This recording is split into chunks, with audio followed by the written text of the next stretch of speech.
माता भगवान की जय। सावरे से मिलने का, सावरे से मिलने का सत्संग ही बहाना है। सावरे से मिलने का सत्संग ही बहाना है। चलो सत्संग में चलो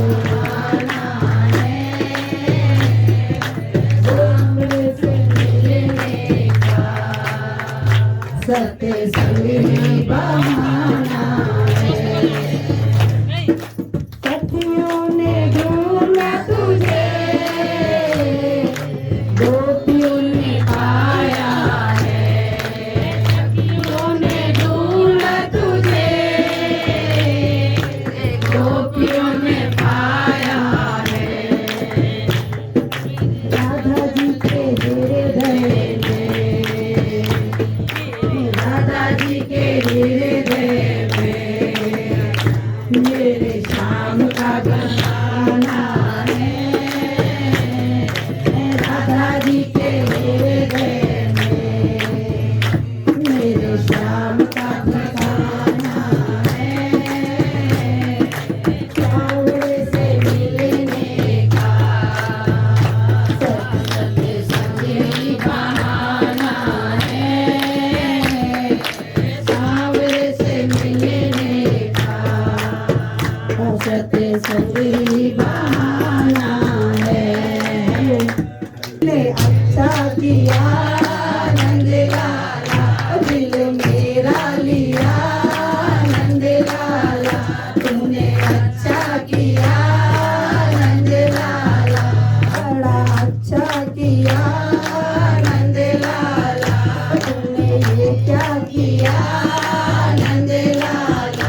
मैं तो बैठी हूँ शाम बने घट में, मैं तो बैठी हूँ शाम बने घट में। मेरी मटकी उठा नंद लाला, मेरी मटकी उठा नंद लाला। तूने ये क्या किया नंद लाला, बड़ा अच्छा किया नंद लाला। दिल मेरा लिया नंद लाला। मैं तो बैठी हूँ जमुना किनारे, मैं तो बैठी मेरी क्षमा प्यारी। उससे नैना लड़ा नंद लाला, उससे नैना लड़ा नंद लाला। तूने ये क्या किया नंद लाला, बड़ा अच्छा किया नंद लाला। तूने ये क्या किया नंद लाला, बड़ा अच्छा किया नंद लाला। दिल मेरा लिया नंद लाला, बड़ा अच्छा किया नंद लाला। सब जगह अच्छा ही अच्छा ही। जिससे भी मिलती हूँ, जिससे भी बोलती हूँ, जो भी बोलता है वो अच्छा ही बोलता है और कुछ सीखने के लिए मिलता है। जब भी कोई मुंह खोलता है तो सीखने के लिए मिलता है मुझे तो। अच्छा लगता है मेरे बच्चों को भी। एक दिन मैं पहली बार मैं अशोक अंकल के घर गई थी ना, जब तो वहाँ रामायण पढ़ रहे थे, तो मेरे बेटे ने ना उनसे क्वेश्चन किया था। तो उन अंकल ने मेरे बेटे के सर पे हाथ रख के बोला कि बेटा अगर कभी भी तुझे कुछ भी पूछना हो ना तो आ जाइयो। तो मुझे इतना अच्छा लगा ना कि मेरा बेटा कुछ मतलब किताबें तो खूब पढ़ता है, पर रामायण भागवत गीता में ये सब में मैं भी नहीं पढ़ती थी। तो उस दिन मुझे इतना अच्छा लगा। मैंने अपने बेटे को बोला, मैंने बेटा कभी भी कुछ भी समझना हो सीखना हो ना अंकल के पास चला जाइए। अंकल ने इतने प्यार से तुझे बोला ना कभी भी, क्योंकि ये पढ़ता है कभी गीता भगवान की किताबें ये तो पढ़ता है बड़ा वाला। तो मैंने उसको बोला कि मैंने कहा अगर कुछ समझ में ना आए, क्योंकि संस्कृत मुझे भी इतनी नहीं आती है, तो मैंने बोला बेटा अंकल ने तुझे बोला ना अंकल के पास जाएगा। तो यहाँ पे जब से आए हैं कुछ सीखने के लिए मिला है गुरु जी, कुछ बुरा भी नहीं है, बहुत ही अच्छा सीखने को मिला है।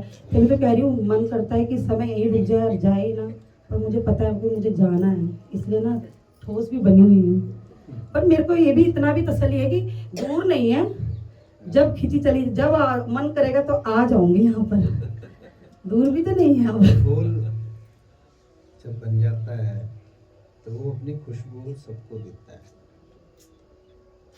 अब आप एक फूल बन रहे हो, सबको अपनी खुशबू। मेरी माँ तो ऋषिकेश से फोन करते हैं, कहते जब से तेरे घर में कान्हा जी आया तो मुझे भूल ही गई है। फोन ही नहीं कर पाती हूँ उनको। सारे दिन कुछ ना कुछ लगी रहती हूँ। वहाँ भी ऐसा माहौल बनाना, भजन कीर्तन जी है ना, हाँ जी क्योंकि परमात्मा ने आपको एक कला दी है, जी। ठीक है ना, तो उसका सबको फायदा दो। गुरुजी कला का एक बात बोलूं, धनवती दीदी ने ना बहुत साल पहले ढोल खरीदा था, तो मैं तब से दीदी को बोलती थी, दीदी कोई ढोल सिखाने वाला होता ना तो ढोल बजाते हैं ना, भजन करते हैं, अपनी एक मंडली बना लेते खूब। जब नवरात्रे आते ना तो आज तेरे घर में आज मेरे घर में ऐसे भजन करते। मुझे बड़ा शौक है भजन गाने का, पर कभी किसी ने करा ही नहीं, कभी ना धनवती दीदी ने ना मैंने। और आज देखो भगवान ने ऐसा कर दिया कि अब मेरा मुंह पे मतलब हमेशा भजन ही रहते हैं, हमेशा कुछ ना कुछ गुनगुनाती रहती हूँ मैं, चाहे वो आधा हो चाहे वो टेढ़ा मेढ़ा हो, पर मैं गाती रहती हूँ। मुझे अच्छा लगता है भजन गाना। इस मन से हमें इससे हटा देता है। अगर आप अपना मान सम्मान या मैं कुछ हूँ या मुझे भी मिलना चाहिए या मैं अच्छा हूँ, इस तरह के विचारों से हमेशा अपने को अलग रखना। जी मैं कुछ नहीं हूँ। जी जरूरी नहीं है कि हम इस रास्ते पे जाएंगे तो हमें हर जगह रिस्पेक्ट मिले, हाँ क्योंकि इंसान हर जगह यही सोचता है मैं कहीं भी जाऊं मुझे रिस्पेक्ट मिले, और जहाँ ऐसा नहीं होता है वो वहाँ से हट जाता है। ऐसा ही सात संगतों में भी होता है। जी यहाँ कोई मार पिटाई नहीं होती है जी या कोई मुंह से बोला जाता है, लेकिन ये मन ऐसा उसको बता देता है देख तेरी रिस्पेक्ट नहीं हुई ना, तो वो हटता है। मैंने तो मन ही खत्म कर दिया, कुछ है ही नहीं, अब तो जो कुछ है कान्हा जी है, मेरे को कोई मतलब ही नहीं, कौन क्या बोलता है मेरे बारे में, मुझे कोई मतलब ही नहीं है। आखिरी तक यही तप रखना जी कि मैं कुछ नहीं हूँ। हाँ जी हाँ, तो आप इस रास्ते पे रहोगे। जी शुरू में बड़ा अच्छा लगता है, लेकिन धीरे धीरे ये मन हमें बड़ी इज्जत मान सम्मान लाने की कोशिश करता है।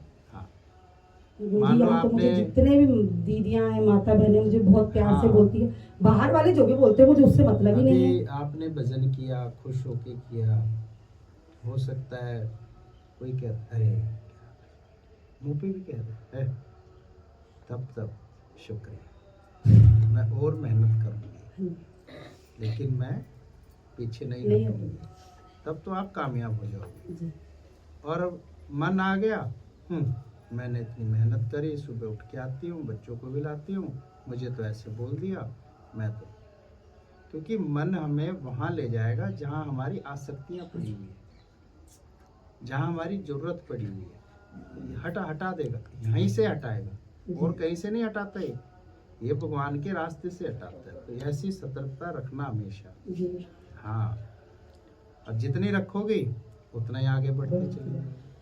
यही चेहरे पे खुशी, यही प्रसन्नता रहे तो हमेशा कामयाब रह सकती है। और जहाँ मन आ गया कि मुझे तो चाहिए, मैंने मेहनत करी, तब हट जाओगे। ये तो पहले से भी नहीं था मेरे पे। हाँ, तो मेहनत करके जी इन विचारों से हटना पड़ेगा। जी जी हमारा कहने का मतलब ये नहीं है कि ये ऐसा है आप में, ऐसा आता है, क्योंकि गुरु एक अनुभव है, जी ऐसा आता है इस तरीके से। और अगर हम शुरू से ही उस भाव विचार से रहेंगे तो हम हमेशा जुड़े रह सकते हैं।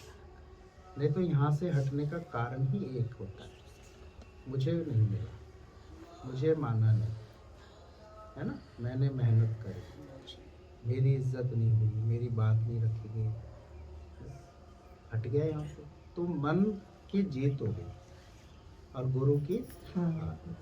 तो हमें गुरु को जिताना है और मन को हराना है। तो ये कब होगा? जब मैं कुछ नहीं, तो गुरु की जीत हो जाएगी। और मैं कुछ हूँ, मैं तो बहुत अच्छा हूँ, मैंने तो बहुत मेहनत करी थी, मैंने तो ये भी करा, मैंने तो वो भी करा, यही संसार में दुख का कारण बन जाए। अगर इंसान ने ये हटा दिया, अब हम क्यों टिके हुए हैं?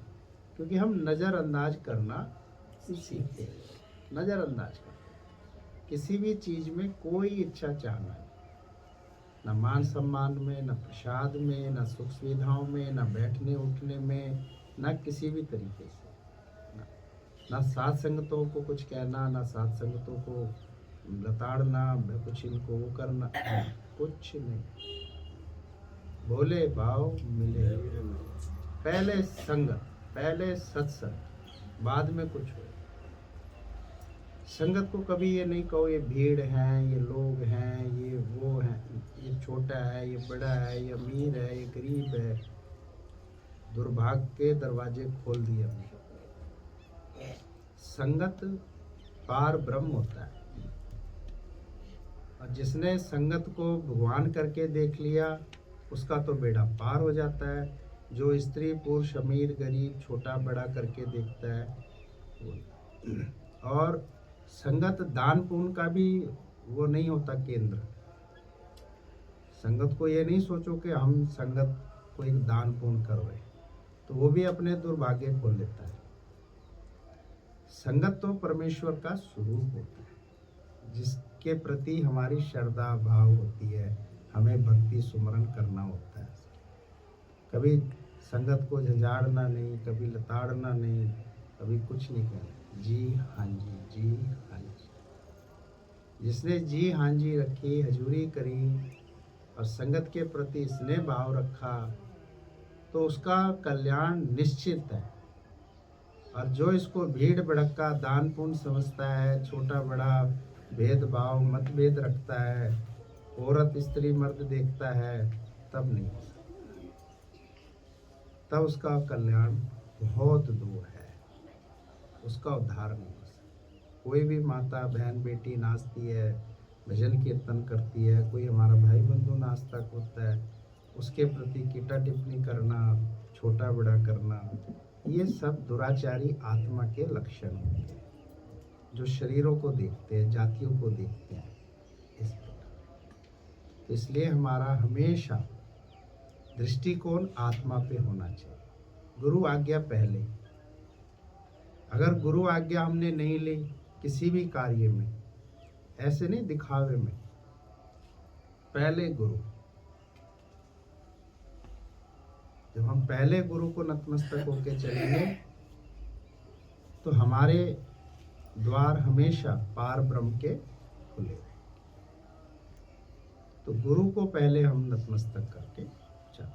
कोई भी कार्य हो, कोई भी तौर तरीका हो, पहले गुरु, पहले संगत, पहले सत्संग।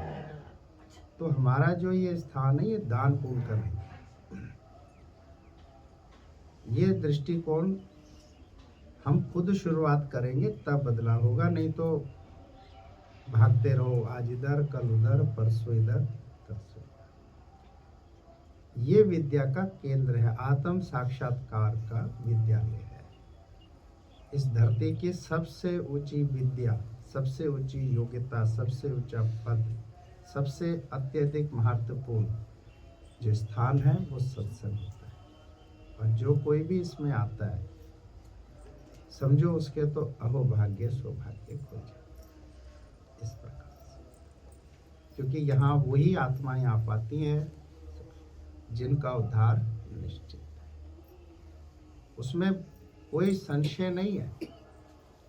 कोई सोचता हो भाई संशय है, तिनक मात्र भी संशय नहीं है। लेकिन कब? जब वो टिका रहेगा और श्रद्धा भाव रखेगा और प्रेम रखेगा, अपनापन रखेगा, तब होगा। नाराज नहीं होगा, गुस्सा नहीं होगा, बुरा नहीं मानेगा, ज्ञान पर ही चलेगा, उदारता और प्रेम पर ही चलेगा। जब भगवान कृष्ण मथुरा से द्वारका गए तो कौन गए थे उनके साथ?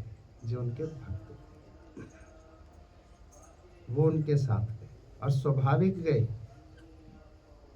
और वो द्वारका पहुंचे। तो दाऊ भैया ने पूछा कि हमें इन सब की क्या आवश्यकता है, इतनी चिंता कर, क्या हमें कुछ? तब भगवान कृष्ण ने कहा कि जो मेरी शरण में आ जाता है उसके योग क्षेम का भार मैं स्वयं उठाऊंगा। ये विश्वास भक्त को रखना। हम बहुत बड़ा काम कर रहे हैं, भगवान की भक्ति। हर कोई नहीं कर सकता भगवान की भक्ति, और इसके लिए थोड़ी समाज की बुराई लेनी पड़ती। मन बुद्धि इंद्रियों को नियंत्रण करना। हम सोचे कि हम समाज में भी पंच बन जाएं और संतों में भी पंच बन जाएं, ये नहीं,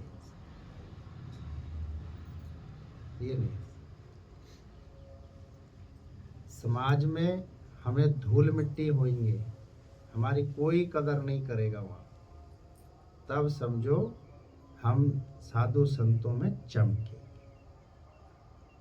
वहाँ हमारी कोई इज्जत नहीं होती है, वहाँ हमें लताड़ा जाता है, वहाँ हमारी निंदा करी जाती है, हमारा तिरस्कार किया जाता है। क्यों? क्योंकि हम उनके काम क्रोध लोभ मोह अहंकार के हिस्सेदारी बनते ही नहीं है। हम नहीं बनते, क्योंकि हम ज्ञान मोक्ष वैराग आनंद और शांति के पथ पर चलते, सत्य के पथ पर चलते, उदारता करुणा और मिठास के पथ पर चलते हैं। क्योंकि हमारा एक ही ध्येय लक्ष्य और उद्देश्य है भगवान की भक्ति, और कुछ नहीं है हमारा उद्देश्य इस धरती पे। खाना कमाना, नाना धोना, कपड़ा लत्ता, ये ब्याह शादी, मरना जन्मना, ये नहीं हमारे हो चुके हैं सब। ये जिंदगी, ये समय और जो श्वासें हैं, ये भगवान के स्मरण के लिए है, उसके अधीन है, हम उसके गुलाम हैं। उसी के बताए हुए पद चिन्हों पर उसके अनुसार ही चलते हैं। अब वो जैसे चलाए, उसकी इच्छा, उसकी मर्जी। बाकी जो घर गृहस्थी समाज है, बस हमारा वहाँ एक ही काम है, जैसे काम होता है एक नौकर का है, चाहे वो गृहस्थ हो, चाहे वो समाज का हो, चाहे व्यापार का हो या नौकरी का हो। हम वहाँ कर्तापने से नहीं रहते कि हम कुछ हैं, हम कुछ नहीं। हम घर को भी ऐसे समझते हैं जैसे कि हमें रात ठहराने के लिए कहा गया है। घर हमारा नहीं है, पैसा हमारा नहीं है, बालक बच्चे रिश्ते नाते भाई बंधु जो हैं, ये सब हमारे कौन हैं? ये सब हमारे वही प्राणी हैं, वही इंसान हैं जिन्होंने हमारे लिए बहुत कुछ करा। तो इनका आदर सत्कार करना, प्यार करना, इज्जत तहजीब से बातचीत करना, बस यही भक्ति है। चाहे घर के बुजुर्ग हों, बच्चे हों या कोई, बहुत विशेष हमारा पार्ट प्ले होता है इस समाज में। और ये तभी हम अदा कर सकते हैं जब हम भगवान की भक्ति करें। इसके लिए बुरा नहीं माना करो। इंसान बहुत जल्दी बुरा मानता है, बहुत जल्द। और अगर बुरा मानता है तो फिर वो अपना नुकसान करता है। समाज में कभी भी बुरा माने, अपनी हक हुकूमत और अधिकार और मालिकपना भी ना रखें। हमारा शरीर ही हमारा नहीं है तो ये घर मकान दुकान प्रॉपर्टी बालक बच्चे ये कहाँ से हमारे? ये हमारी सेवा है, हमारा प्यार है। इनकी इज्जत तहजीब प्रशंसा करना ही हमारा काम है। इन पे हक हुकूमत अधिकार। पुरुष स्त्रियों पे हुक्म ना करे और स्त्रियां पुरुषों पे हुक्म ना जताए। सेवा करे तो समाज अच्छा बनता है। अमीरी गरीबी के बंधनों को हटाकर एक समानता से देखा जाए। योग्यता के हिसाब से ही सब कार्य किए जाते हैं। इसलिए योगी बने, सबकी प्रशंसा करने वाले व्यक्ति बने। अच्छाई देखने के लिए जोर लगाना पड़ेगा। आत्मा कब देख सकते हैं? जब हम खुद आत्माकार। सोना चांदी आभूषण कौन देखता है? जो इसका अभ्यास करके रखता है, यानी जो सुनार होता है, उसको दिखाते हैं ना, वो देखता है। इसी प्रकार आत्मा कौन देख सकता है? जो आत्मा का। ये डगर बड़ी कठिन है। इस पे चलने के लिए हस्ती को मिटाना पड़ता है, तभी हम चल सकते हैं, नहीं तो नहीं चल सकते। नहीं तो ये फिर मैं यहाँ से ले जाएंगे। अगर अगर मैं कुछ नहीं हूँ तब हमारी निभ जाए, नहीं तो बहुत मुश्किल है। हर चीज को हटाना पड़ेगा तभी मुक्ति होती है। अगर हमने कुछ रखा फिर मुक्ति नहीं होती। इसलिए अभ्यास करो, मेरा कुछ नहीं है। बड़े आराम से रोटी खाओ, घर में रहो, अपने शरीर के और कामों को खुद करने की ज्यादा से ज्यादा कोशिश करो। खुद में ही रहने की कोशिश करो, क्योंकि आप अकेले आए थे संसार में, इतना बड़ा कुटुंब कबीला लेके नहीं आए थे, और अकेले ही जाना होता है। तो अकेले रहने का अभ्यास करना चाहिए, यानी काम, क्रोध, लोभ, मोह, अहंकार का उपयोग नहीं करना चाहिए। अगर उसे परम धाम जाना है तो, और उसे वापस यहीं आना है तो जो चाहे करता रहे, फिर तो जैसी करनी वैसी। मुक्ति उसके अपने हाथ में है, और मुक्ति लेना ही मनुष्य का उद्देश्य है। बाकी खाया पिया पशु तिनका समान है। इसलिए अपने आप को वो मानकर चलो जो हो, जो नहीं हो उसमें रहने की कोशिश नहीं करो, नहीं तो परेशान रहो। आप सब आत्मा हो और इसके अलावा कुछ भी नहीं हो यहाँ पे, और आपका कुछ भी नहीं है यहाँ पर। जो शरीर हर समय साथ है वो भी आपका नहीं है। तो ये सब कैसे हो गया? और फंसा कहाँ है वो? मेरा, तेरा कुछ नहीं है। ये सब भगवान का है और उसी के पास रह जाता है।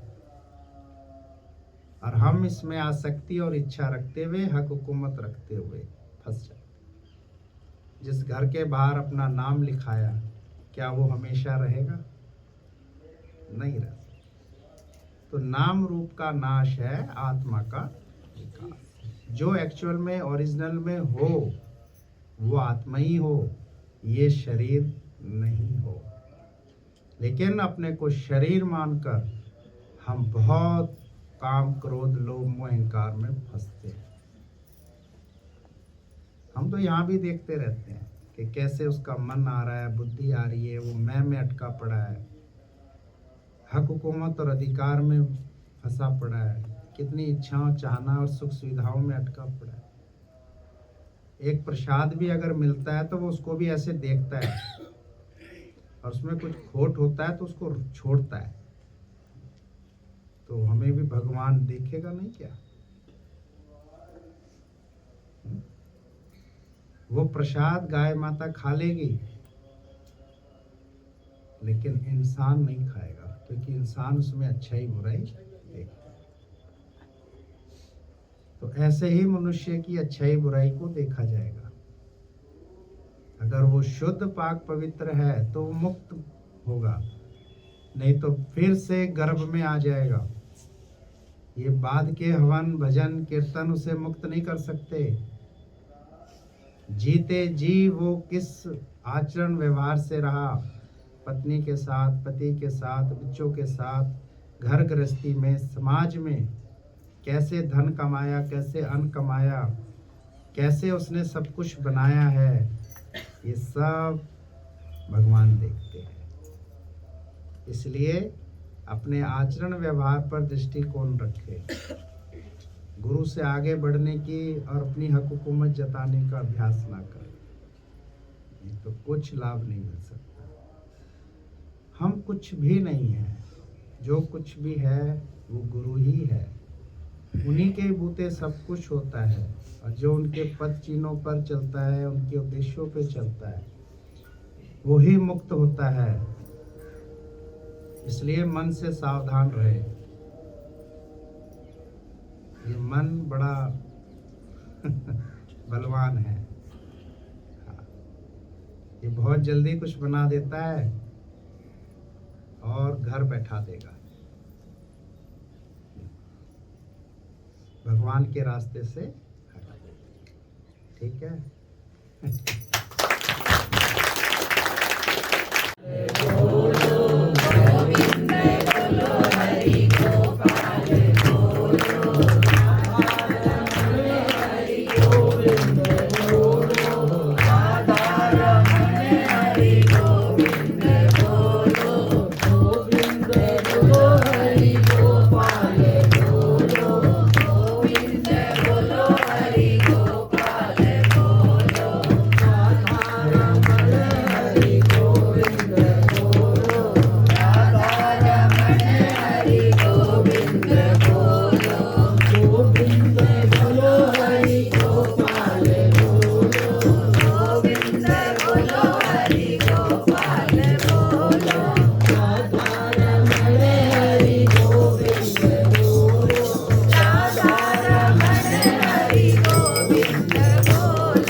वृंदावन बिहारी लाल की जय। बोलो माधव भगवान की जय। बोलो सांवरिया सेठ की जय। बोलो सदगुरुदेव भगवान की जय। बोलो सर्वशंकर भगवान की जय। सच्चिदानंद रूपाय विश्व उत्पत्त्यादि हेतवे तापत्रय विनाशाय श्री कृष्णाय वयं नमः। प्रभु श्री कृष्ण जो सच्चित आनंद स्वरूप है और सारे विश्व के उत्पत्ति के कारण है और हमारे तीनों तापों दैहिक दैविक भौतिक तीनों तापों का नाश करने वाले हैं, ऐसे भगवान के श्री कृष्ण की हम आराधना करते हैं, उनकी स्तुति करते हैं। श्री कृष्ण गोविंद हरे मुरारी हे नाथ नारायण वासुदेवा। श्री कृष्ण गोविंद हरे मुरारी हे नाथ नारायण वासुदेवा।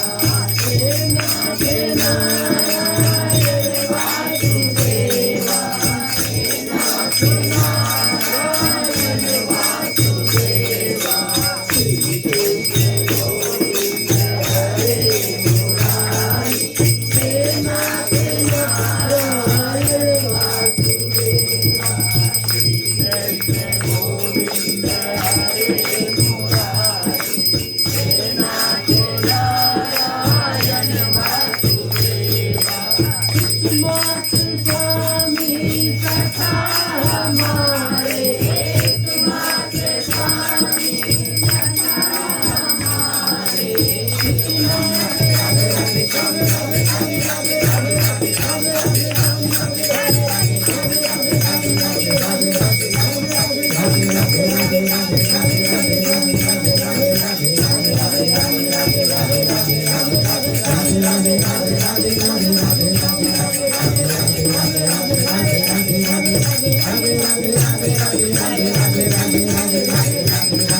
वृंदावन बिहारी लाल की जय। माधव भगवान की जय। सावरिया सेठ की जय। सदगुरुदेव भगवान की जय। सर्व शंकर भगवान की जय।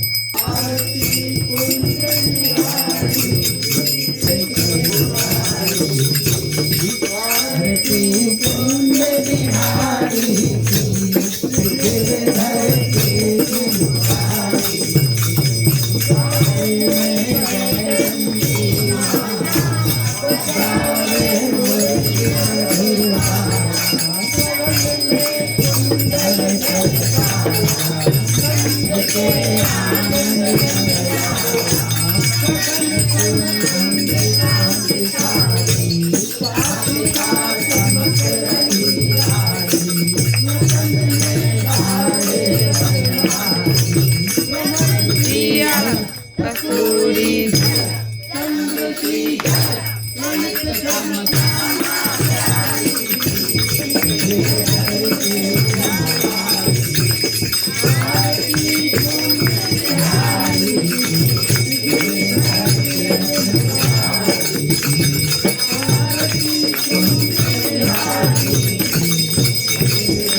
माधव भगवान की जय। सावरिया सेठ की जय। सदगुरुदेव भगवान की जय। सर्व शंकर भगवान की जय। आज के आनंद की जय। सद्गुरुदेव भगवान की जय, सर्व संघ भगवान की जय, सबके शुक्रगुजारी, सबके आभारी, सबके लिए ओम ब्रह्म तत्व सत, हर हर महादेव, हर हर महादेव, हर हर महादेव।